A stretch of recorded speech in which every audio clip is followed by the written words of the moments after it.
Now, if you do decide to moot and you qualify through your college rounds, you may have a number of moot court competitions to pick from. How do you choose?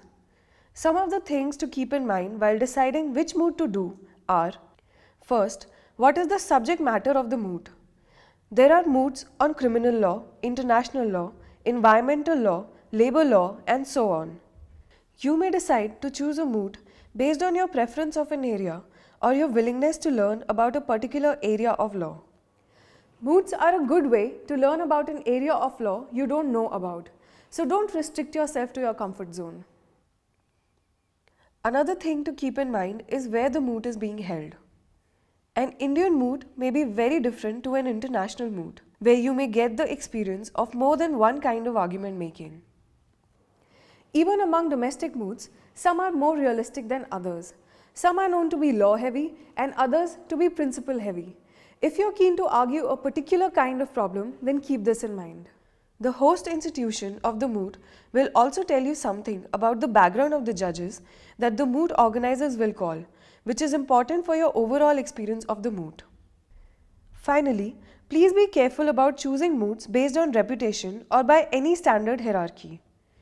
No doubt, some moots are better organized and have more competent judges than others, but find out for yourself what kind of moot problem suits you, what kind of deadlines you will face, and your inclination towards the moot.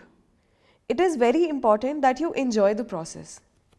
The next step in the mooting process, once you know what moot you are doing, is choosing a team. You may have to make this choice when you are mooting inside your law school, or later if you do well enough in your law school to qualify for the moots held elsewhere. Many people prefer to do the college rounds of moots alone, but if you do decide to be a part of a team, the most important thing to keep in mind is that mooting is not an individual exercise. It is a group effort where all members, speakers, and researchers play a role in developing the best arguments. I think the teammates you have in a moot court competition are very important. I would say, but this is just my point of view, that if you have the option between going for a very highly built moot court competition with not the ideal team, and on the other hand going for perhaps a lesser moot court competition with closer to the ideal team, you should choose the second option. I remember, not that this was a lesser moot court competition, but I had gone for the WTO moot with two college mates of mine at the time, Neha Bhatt and Pingol Khan. And the thing that I found best about that team was that we were able to bounce ideas off one another, and we all had a great enthusiasm for the fact that this was a case we had to work on. We were all thinking of it as if we were actually lawyers preparing to argue this case on a big day. And because all of us were thinking of it that way, we were all researching on it with great enthusiasm. We all thought about the things that we had read in our research. We all developed ideas of our own and arguments of our own. And then we were able to bounce these off each other with equal enthusiasm. It was sometimes difficult to control the conversation because everyone wanted to contribute at the same time. But that is also how we refined our arguments to a great extent.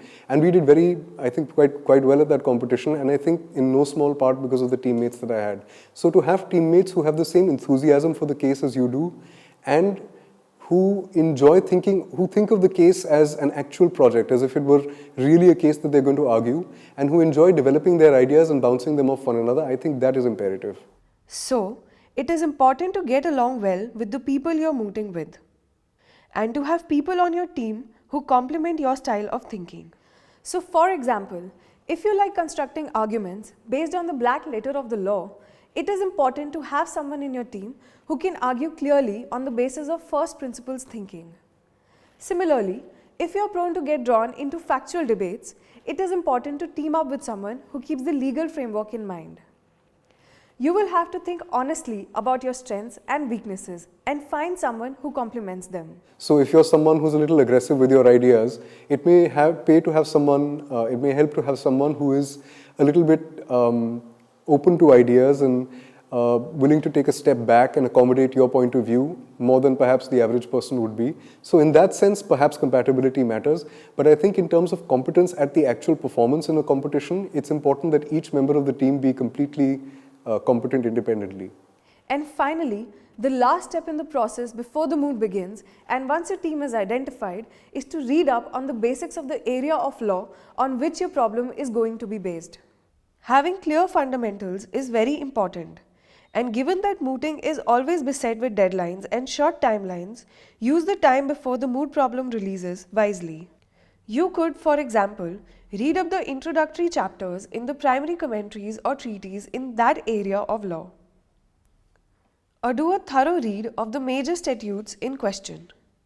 I think if there's one thing about legal research done for a moot that sets it apart from legal research that you do as a practicing advocate, is that you have time before the problem is released to prepare yourself in the particular field of law that problem will involve. So, for instance, if you're doing Jessup, you will have time to read up about international law, which is a system that is fundamentally very different from the law that we practice in our courts in the country, or that is practiced in the courts in any country. So what this will mean is that when the problem releases, you're already prepared to start spotting issues. And with that, we come to the end of this unit. You have learned what mooting is and some factors to consider when you decide whether to moot. You've also learned about some of the points you should think about before you get to a moot problem.